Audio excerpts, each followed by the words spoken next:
Ready to ditch that default Discord avatar and finally show off your true colors. Let's jump straight into updating your Discord profile picture with this quick step-by-step guide. First, locate the user settings icon. It's that little gear icon right next to your username in the bottom left corner of your Discord window. Click on it.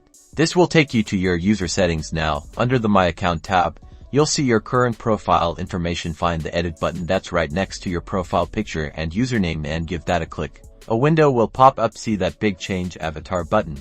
That's your target. Click that button.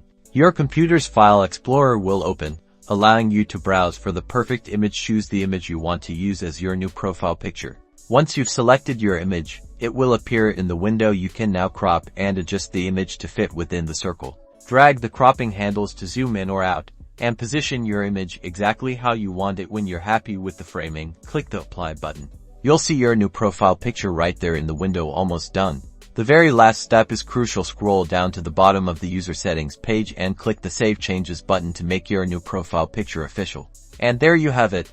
Your Discord profile picture is now updated. Go ahead and show off your new avatar to your friends and servers. Make sure to like and subscribe for more Discord tips and tricks.